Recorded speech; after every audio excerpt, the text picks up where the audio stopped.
आज Doubtnut app download करें। Doubtnut पर अपने सभी गणित, रसायन विज्ञान, भौतिक विज्ञान और जीव विज्ञान के डाउट्स का करो सफाया। बस प्रश्न की फोटो खींचो, एक ही प्रश्न को क्रॉप करो और तुरंत वीडियो सोल्यूशन पाओ। अभी डाउनलोड करें। हेलो, प्रश्न है यहाँ पर कि महाद्वीपीय जैव भूगोल सिद्धांत यह बताता है कि किसी महाद्वीप पर प्रजातियों की संख्या को उस महाद्वीप में नई प्रजातियों की आप्रवासित दर एवं उस महाद्वीप पर प्रजातियों की विलुप्ति की दर द्वारा निर्धारित किया जाता है ना। फिर कहता है इसमें कि किसी महाद्वीप में आप्रवासन की दरें इसकी मुख्य भूमि से दूरी बढ़ने पर घटती जाती है तथा विलुप्ति की दरें महाद्वीप के आकार के बढ़ने के साथ घटती जाती है। जब किसी महाद्वीप पर आप्रवासन एवं विलुप्ति की दरें बराबर होती है तो महाद्वीप पर प्रजातियों की संख्या साम्यावस्था पर पहुंच जाती है। ठीक है, फिर इसमें कहता है कि महाद्वीप पर प्रजातियों की संख्या महाद्वीपों की दूरी तथा क्षेत्रफल निम्न में से कौन सा वह सही संयोजन है जहां प्रजातियां S1 से S4 प्राप्त होती है ना। तो चलिए देखते हैं इसका सही जवाब हमारा क्या हो सकता है।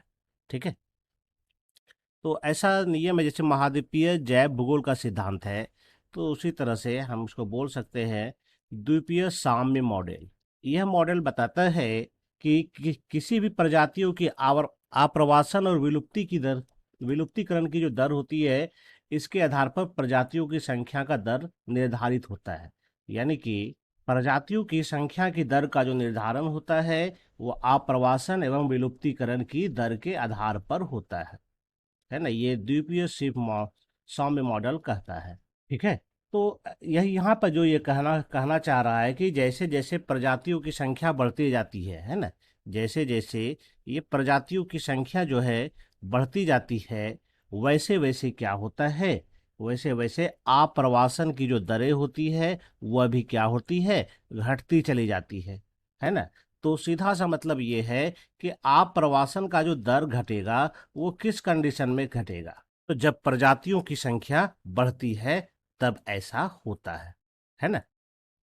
ठीक है, चलिए आगे देखते हैं हम लोग। तो यहाँ पर होता क्या है, प्रजातियों की संख्या जो बढ़ती है तो वास्तव में क्या होता है यहाँ पर कि जैसे जैसे ये बढ़ेगा वैसे वैसे यहाँ पर आंतर जातीय स्पर्धा बढ़ती है ना। क्या होता है यहाँ पर, आंतर जातीय स्पर्धा बढ़ती है। और जैसे ही कोई नया स्थान कॉलोनीकृत होता है जो कि मुख्य भूमि से नजदीक होगा, वैसे ही विलुप्तीकरण की दर बढ़ जाती है, क्योंकि वहां पर क्या होता है, क्योंकि वहां पर स्पर्धा अधिक होती है। इसी प्रतियोगिता के कारण क्या होता है, विलुप्तीकरण की दर यहाँ पर क्या होती है, बढ़ जाती है। ठीक है, इस तरह से हम यह कह सकते हैं कि वह पहला कारक जो कि आप्रवासन और विलुप्तीकरण की दर को प्रभावित करती है, वह पहला कारक कौन सा होगा, उस द्वीप की मुख्य भूमि से निकटता है ना। जो नया जगह कॉलोनीकृत हो रहा है तो वह मुख्य भूमि से कितना दूर है ना, मुख्य भूमि से निकटता। क्योंकि मुख्य भूमि जो होता है नए अप्रवासियों का द्वीप में मुख्य स्रोत होती है, तो यह माना जाता है कि सभी जो नई प्रजातियां हैं है ना, उसको मुख्य भूमि से द्वीप की ओर जाना है ना। कहाँ जाना है, मुख्य भूमि से द्वीप की ओर उसको आप्रवासन करना है, जो अपेक्षाकृत निकटवर्ती द्वीपों पर अधिक होगा, केवल इसलिए क्योंकि निकटवर्ती द्वीपों में पहुंचना अपेक्षाकृत क्या होता है, आसान होता है। ठीक है, तो आप्रवासन की संभावना के कारण क्या हो रहा है कि यहाँ पर मुख्य भूमि के निकटवर्ती द्वीपों पर विलुप्तीकरण कम होता है ना। क्या होता है यहाँ पर, और इसका अगर हम दूसरा कारक माने, है ना, पहला कारक तो हो गया कि द्वीप की मुख्य भूमि से कितनी निकटता है, तो इसके आधार पर जो है आप्रवासन की संभावना के आधार पर क्या होगा, विलुप्तीकरण की दर कम होती है।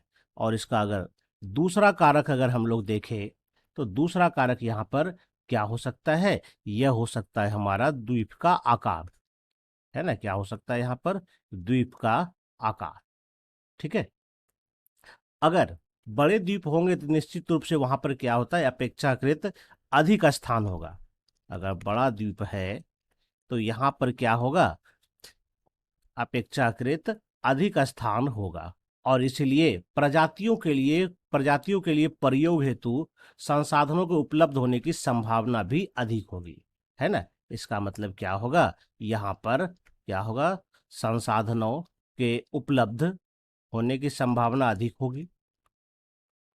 जब बड़ा द्वीप है तो निश्चित रूप से संसाधनों के उपलब्ध होने की संभावना क्या है, अधिक है।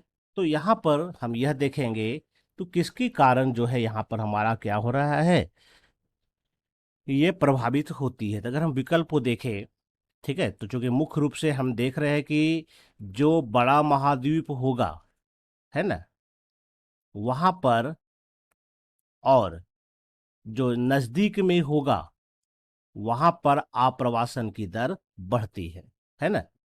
निकट महाद्वीप, ठीक है, जो नजदीक के महाद्वीप चूंकि मुख्य भूमि से नजदीक होते हैं तो वहां पर जाना लोग पसंद करेंगे, वहां पर नई कॉलोनी बनेंगी, वहां पर आप्रवासन की दर बढ़ेगी। और बड़ा महाद्वीप पर चूंकि संसाधन बहुत भरपूर मात्रा में रहता है तो इसलिए यहाँ पर हमारा क्या होगा, आप्रवासन की दर बढ़ेगी, है ना। तो ये आप्रवासन और विलुप्तीकरण की जो दर प्रभावित होती है मुख्य रूप से बड़ा महाद्वीप और निकट महाद्वीप के कारण। ये चौथा नंबर जो हमारा विकल्प है इसमें हमारा यही जवाब है। इसका मतलब इसका जो सही उत्तर होगा ये चौथा नंबर हो जाएगा, है ना। तो उम्मीद करता हूँ आपको ये उत्तर समझ में आ गया होगा। धन्यवाद। कक्षा 6वीं से 12वीं से लेकर नीट, IIT, JEE वो एडवांस के लेवल तक 1 करोड़ से ज्यादा छात्रों का भरोसा।